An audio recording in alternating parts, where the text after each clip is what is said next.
एकनाथ शिंदे यांचे वकील मजबूत आहेत की उद्धव ठाकरे यांचे? कारण की आता खरी शिवसेना कोणाची याचा निकाल सर्वोच्च न्यायालयामध्ये अंतिम टप्प्यात आलाय. पण हा निकाल कोणाच्या बाजूने लागणार? यामध्ये कोणाची बाजू मजबूत आहे? शिंदेच्या वकिलाची की ठाकरेंच्या वकिलाची? देशाच्या सर्वोच्च न्यायालयामध्ये महाराष्ट्राच्या राजकारणाशी एक प्रश्न जोरदार चर्चेत आहे. तो प्रश्न म्हणजे धनुष्यबाण उद्धव ठाकरेंना पुन्हा मिळणार का? शिवसेना त्यांना पुन्हा मिळणार का? या प्रश्नाचं उत्तर मिळण्यासाठी गेल्या काही वर्षापासून सर्वोच्च न्यायालयामध्ये सुनावणी सुरू आहे. यामध्ये कधी एकनाथ शिंदे यांची बाजू मजबूत होते तर कधी उद्धव ठाकरे यांची बाजू मजबूत होते. त्याचं कारण म्हणजे ठाकरे आणि शिंदे यांच्या बाजूने लढणारे वकील. एका बाजूला आहेत उद्धव ठाकरे यांच्या बाजूने लढणारे ज्येष्ठ वकील कपिल सिब्बल, तर दुसऱ्या बाजूला आहे एकनाथ शिंदे यांच्या बाजूने लढणारे महेश जेठलानी. हे दोघंही अनुभवी वकील आहेत. पण यापेक्षा महत्त्वाचं म्हणजे हे दोन्ही वकील पहिल्यांदाच एकमेकांसमोर उभे राहिले नाहीत. या अगोदरही अनेक राजकीय आणि कायदेशीर प्रकरणामध्ये दोघांचा आमनासामना झालेला आहे आणि त्या सर्व प्रकरणामध्ये कोणाची बाजू मजबूत होती, कोणते वकील जास्त केसेस जिंकले आहेत, तेच आपण या व्हिडिओमधून पाहणार आहोत. कारण की दोन्ही वकिलांची बाजू समजल्यानंतर आपल्यालाही समजेल खरी शिवसेना कोणाची आणि निकाल कोणाच्या बाजूने लागणार. कारण की हे सर्व वकिलांच्या युक्तिवादावरती डिपेंड असतं. त्यामुळं वकिलांची पार्श्वभूमी काय आहेत हे आपल्याला समजून घ्यावं लागेल. आता सर्वांनी लक्ष देऊन ऐका. आपण ज्येष्ठ वकील कपिल सिब्बल आणि ज्येष्ठ वकील महेश जेठलानी यांच्याबद्दल काही गोष्टी जाणून घेऊ. त्यावरून आपल्याला अंदाज लागेल. सर्वात अगोदर सुरुवात करूया शिवसेना प्रकरणापासून. 2022 मध्ये एकनाथ शिंदे यांनी शिवसेनेतील काही आमदार आपल्याबरोबर घेतले. त्यानंतर बंड केला. सुरत, गुवाहाटी या ठिकाणी त्यांचा प्रवास झाला. त्यानंतर महाराष्ट्राच्या राजकारणामध्ये सरकार देखील कोसळलं. उद्धव ठाकरे यांना मुख्यमंत्री पदावरून राजीनामा द्यावा लागला. त्या जागेवरती एकनाथ शिंदे मुख्यमंत्री झाले. पण खरी लढाई सुरू झाली तेव्हापासून. कारण की जी शिवसेना उद्धव ठाकरे यांची होती ती शिवसेना एकनाथ शिंदे यांच्याकडे गेली आणि हे सर्व प्रकरण गेलं सर्वोच्च न्यायालयामध्ये. खरी शिवसेना कोणाची? या सर्व प्रकरणामध्ये कपिल सिब्बल यांनी उद्धव ठाकरे यांच्या बाजूने महत्त्वाचे मुद्दे मांडले. सिब्बल यांचा मुख्य भर आमदारांच्या अपात्रतेवरती होता. संविधानामधील 10वी अनुसूची याच्यावरती. त्यांचं स्पष्ट म्हणणं होतं आमदार अपात्र होते, आमदार वेगळे झाले म्हणून पक्ष वेगळा होत नाही. दुसरीकडे एकनाथ शिंदे यांच्या बाजूने ज्येष्ठ वकील महेश जेठलानी यांनी एक महत्त्वाचा मुद्दा मांडला. विधानसभेमध्ये कोणाकडे आमदार जास्त आहेत, पक्षातील बहुमत कोणाकडे जास्त आहे, निवडणूक आयोगाने काय निर्णय दिला यावरती त्यांचा जास्त भर होता. आता या दोन्ही वकिलांच्या युक्तिवादामध्ये सध्याच्या परिस्थितीमध्ये कपिल सिब्बल यांची बाजू मजबूत दिसते, पण महेश जेठलानी यांचा युक्तिवाद देखील काही कमी नाहीये. आता समजून घेऊ या दोन वकिलांचा आमनासामना अगोदर कधी झाला आणि कोणत्या प्रकरणामध्ये झाला आणि त्यामध्ये कोण जिंकलं होतं. यामध्ये पहिलं प्रकरण आहे 2021 मधील पश्चिम बंगाल विधानसभा निवडणुकीनंतर झालेला हिंसाचार. निवडणुकीचा निकाल लागल्यानंतर पश्चिम बंगालमध्ये अनेक ठिकाणी हिंसाचार घडल्याचे आरोप झाले.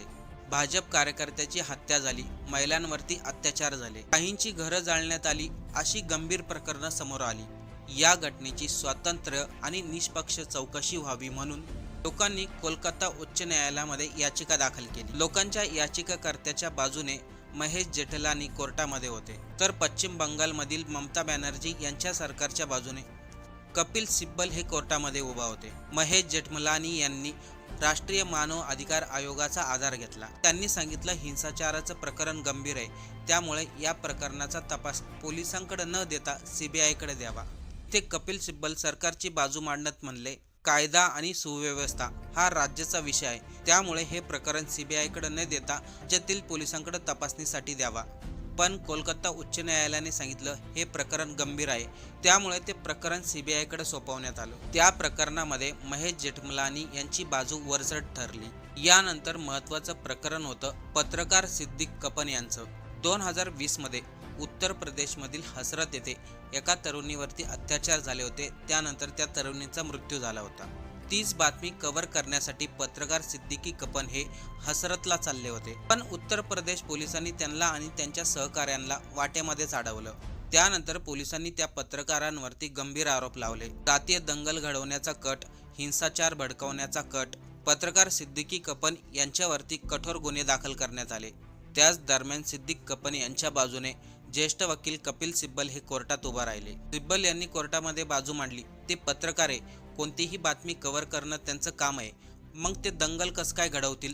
पोलिसांनी त्यांच्यावरती खोटे आरोप लावलेत. तर उत्तर प्रदेश यांच्या सरकारच्या बाजूने महेश जेठमलानी हे बाजू मांडत होते. ते म्हणाले पोलिसांचे आरोप सत्य असू शकतात, त्याचा पूर्ण तपास होऊन द्या. पण इथे कोर्टाने कपिल सिब्बल यांची बाजू ग्राह्य धरली आणि त्या प्रकरणामध्ये सिब्बल यांचा विजय झाला.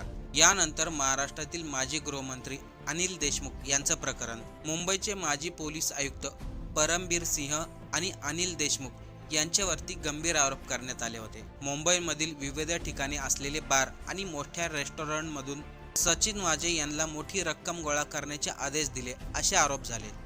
त्या प्रकरणाचा तपास अगोदर सीबीआयकडे गेला, नंतर ईडीकडे गेला. नोव्हेंबर 2021 मध्ये अनिल देशमुख यांना अटक देखील झाली. अनिल देशमुख यांच्या बाजूने कपिल सिब्बल बाजू मांडत होते, तर तपास यंत्रणाच्या बाजूने महेश जेठमलानी हे बाजू मांडत होते. इथे सिब्बल यांनी देशमुख यांची बाजू मांडत म्हणाले, अनिल देशमुख यांच्या विरोधातील महत्त्वाचा प्रकरणाचा भाग सचिन वाजे यांच्या स्टेटमेंटवरती आधारित आहे. सचिन वाजे स्वतः वादग्रस्त पार्श्वभूमीचे व्यक्ती आहे, त्यामुळे देशमुख यांना जामीन मिळावा असा युक्तिवाद कपिल सिब्बल यांनी केला. मात्र दुसऱ्या बाजूला महेश जेठमलानी यांनी सांगितलं हा गंभीर गुन्हा आहे. देशमुख हे जबाबदार व्यक्ती आहे, त्यांना जर जामीन दिला तर साक्षीदारांवरती दबाव पडू शकतो. 2022 मध्ये अनिल देशमुख यांना ईडी प्रकरणात जामीन मिळाला आणि सीबीआय प्रकरणामध्ये देखील जामीन मिळाला. शेवटी त्या प्रकरणामध्ये कपिल सिब्बल यांना मोठा दिलासा मिळाला. तर यामध्ये चौथं प्रकरण म्हणजे ईडीच्या अधिकाराचं. 2022 मध्ये सर्वोच्च न्यायालयामध्ये असा प्रश्न होता, मनी लॉन्ड्रिंगच्या प्रकरणामध्ये ईडीला नेमकं किती अधिकार असावेत? ईडीला अटक करण्याचे अधिकार, तपास करण्याचे अधिकार, आरोपीला जामीन मिळण्याबाबत येणाऱ्या अडचणी यावरती सिब्बल यांनी जोरदार युक्तिवाद केला होता. त्यांनी ईडीच्या कारवाईवरती आक्षेप घेतला. सामान्य नागरिकांच्या अधिकाराचं रक्षण झालं पाहिजे असं त्यांनी सांगितलं. दुसरीकडे सरकारच्या बाजूने महेश जेठमलानी हे ईडीचं समर्थन करत होते. 2022 मध्ये सर्वोच्च न्यायालयाने ईडीच्या अनेक महत्त्वाच्या अधिकारांना कायम ठेवलं. त्यामुळे त्या प्रकरणामध्ये केंद्र सरकारची बाजू मजबूत ठरली आणि हा निकाल महेश जेठमलानी यांच्या बाजूने लागला. 2022 मध्ये गुजरातच्या दंगलीशी प्रकरणामध्ये तिस्ता सेटलवाडा यांच्यावरती गंभीर आरोप झाले. 2022 मध्ये त्यांना अटक करण्यात आली. तिस्ता सेटलवाडा यांच्या बाजूने सिब्बल हे कोर्टामध्ये बाजू मांडत होते, तर गुजरात सरकार आणि एसआयटीच्या बाजूने महेश जेठमलानी हे बाजू मांडत होते. त्या प्रकरणामध्ये कपिल सिब्बल यांना मोठा दिलासा मिळाला. म्हणजे आतापर्यंत जर पाहिलं, शिंदेच्या बाजूने लढणारे वकील आणि उद्धव ठाकरे यांच्या बाजूने लढणारे वकील, दोन्हीही वकिलांना योग्य त्या ठिकाणी न्याय मिळालेला आहे. दोन्हीही वकिलांची बाजू मजबूत आहे आणि आत्ताच्या सध्याच्या परिस्थितीमध्ये पाहिलं तर ठाकरे यांची बाजू मजबूत दिसते. आपल्याला या सर्व प्रकरणावरती काय वाटतं? कपिल सिब्बल यांचा युक्तिवाद महत्त्वाचा ठरेल की महेश जेठमलानी यांचा युक्तिवाद महत्त्वाचा ठरेल? खरी शिवसेना कोणाची, ठाकरेची की शिंदेची? कोणाच्या बाजूने निकाल लागेल? कमेंट करून नक्की सांगा.